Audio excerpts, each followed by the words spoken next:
Hello, welcome to my channel. In this video, I'll be showing you how you can customize status code using API policies. Let me share my screen.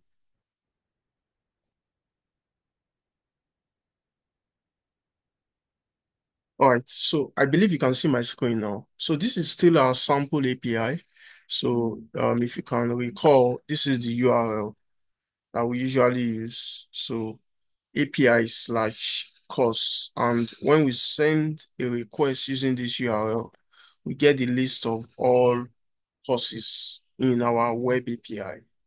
But if we have something like this slash and I enter just a random number, this particular endpoint is not, there's no content, there's no response for it. So if we should send this, we get a 204 error that says no content. So now what we want to do in this video is I want to show you how you can override status code. So this is giving you a 204 error by default, but what I want you to show you is rather than have a 204 error, I want it to give you another status code, and I also want to customize the body of that status code so that it can display some text around it as well.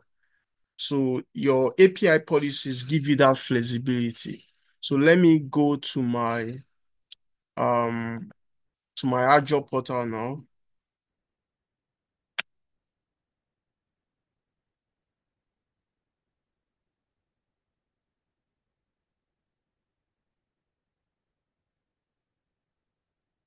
Okay, so I think you can see my screen now. So what we want to do is, so what you can do is just go to your web API. And we are going to be adding this for the entire API rather than for a particular operation. So I click on the API. So rather than adding it for a particular operation by clicking one of the operation, then adding the policy to it, I want to add it to the entire API. So I'll go to the code editor. You can see that I didn't click on any of the operations. I'll go to the code editor, the policy code editor.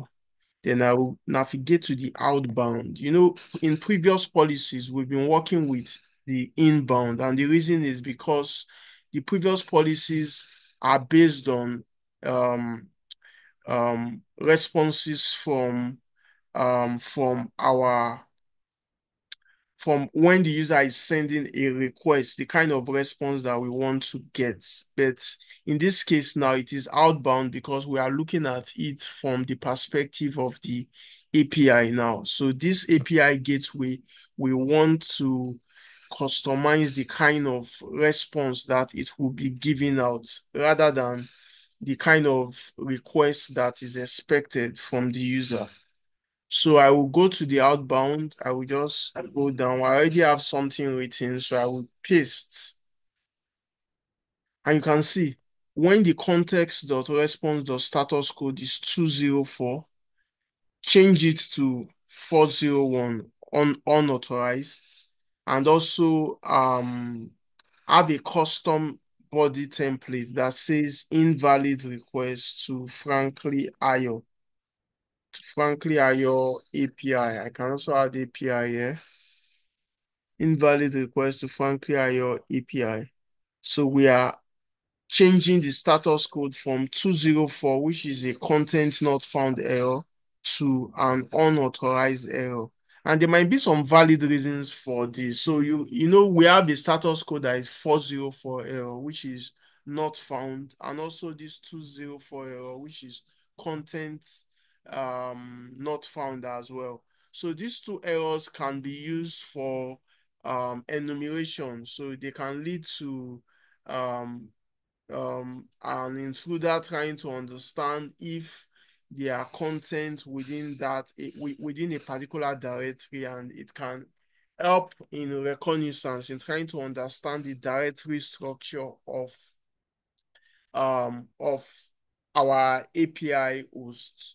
But when we blank it up to unauthorized, or we customize it to something that does not really provide so much information, it's kind of like help in reducing the attack surface in hardening our API in general.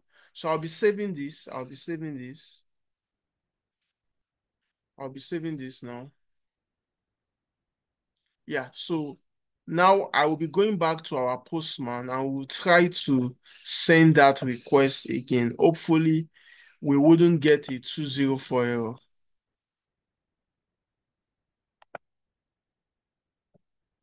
Yeah, so I'm on Postman now. So, previously we had 204, no content. Now I want to run it again, the same endpoint, the same type of request, and I'm sending it now. And you can see now that the error will change to 401 unauthorized. And you can see the text that we had, invalid request to frankly IO API, blah, blah, blah.